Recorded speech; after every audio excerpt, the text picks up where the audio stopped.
Coming up on this episode of the Veteran Podcast, COVID relief for veterans is more than just a check. Disabled women veterans are feeling more disconnected than their male counterparts, and a Special Forces soldier denied reinstatement of awards after being pardoned. You are listening to the Veteran Podcast, the podcast digging into important veteran-related topics, news, and resources. Here's your host, U.S. Army veteran Joe Stone. Hey everyone, and welcome to the Veteran Podcast, the veteran and military news podcast that brings you relevant news in under 10 minutes. This episode is sponsored in part by What They Signed Up For. What They Signed Up For is a nonprofit book project that tells the stories of post 9/11 veterans from both before, during, and after their service. To get a free copy of the book, you can go to whattheysignedupfor.org and use promo code VeteranPod at checkout. If you're watching this, know that you can also listen to the podcast version either on our website, theveteranpodcast.com, or on your favorite podcast player. If you're listening, you can watch this on YouTube if that's your thing.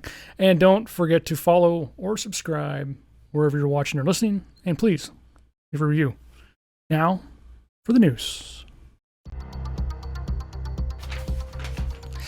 In a recent study, 4 to 5 women veterans say they feel loneliness, isolation, and disconnect more so than their peers. This is 20%.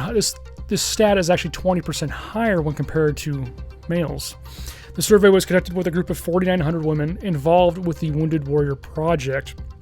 The report had a lot of other interesting finds and also showed that women veterans were more likely to have college degrees, but were a lot less likely to be employed full-time. On top of that, those that were employed made, on average, $8,000 less annually. The results of the survey can be found by going to woundedwarriorproject.org. In our next story, the Army has denied medals and Special Forces insignia to a soldier pardoned by former President Trump. In 2010, Major Matthew Goldstein, then a captain, killed an unarmed enemy combatant. The unarmed combatant was suspected of detonating a roadside bomb in Afghanistan, and Goldstein knew that, quote, obtaining evidence in order to convict this individual of the detonation would be hard to get. He had admitted to it during a job interview with the CIA, which then triggered an investigation. The Army Board made the final decision this last June, but didn't publicly release the information until after President Trump left office. In the report, the board said, the presidential pardon is a sign of forgiveness and does not indicate innocence. Goldstein has not decided if he will appeal the decision. Congress just passed a massive $1.9 trillion COVID relief bill, but what does that mean for veterans? Well, just like everybody else, that means a $1,400 check if you make less than $75,000 a year. On top of that, it also included funding to support the VA's COVID-19 vaccine distribution, to improve access to care, and additional focuses on women's health, mental health, suicide prevention, and helping those who are homeless or in danger of becoming so. The bill also provides extra funding so the VA could waive co-pays during the pandemic for both healthcare and prescriptions.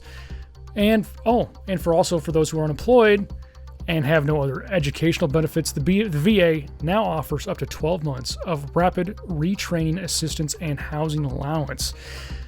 There's more funding for state veterans homes as well, plus funding to help speed up compensation and pensions claims processing. Now, moving on to some tips and resources. If you are a veteran interested in studying automation, engineering, or robotics, Halter CNC Robotics, located in Cascade, Iowa, is now offering a $2,500 scholarship. To apply, you just have to submit a bio, proof of veteran or military status, and information about your current school. Noise.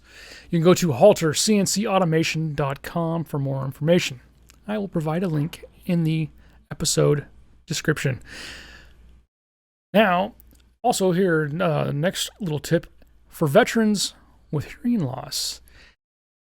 There is now a free captioned telephone service available. The service allows the user to see real-time transcriptions of their phone calls on their home phone's mobile phone or other communication device. To learn more about the program, go to clear2connect.org and click the Learn How to Access banner at the top of the screen. That's clear2connect.org. I'll provide a direct link in the description for that as well. Well, that kind of wraps it up for the Veteran Podcast. Thank you for tuning in. If you found this to be valuable and you want to help me keep this going, you can buy me a coffee at buymeacoffee.com/Joe Stone. For more in-depth stories from other veterans, you can check out my other podcast, Joe to Joe. It's a bi-weekly podcast interviewing other veterans, family members, advocates, and those in the military and veteran community. I'll put a link in the show notes, or you can go to veteranpodcast.com for more information. If you enjoyed watching and listening, follow the show on your favorite podcast player or YouTube. Let your buddies know. If you'd rather read about it, check out the blog on our website. We'll see you next week.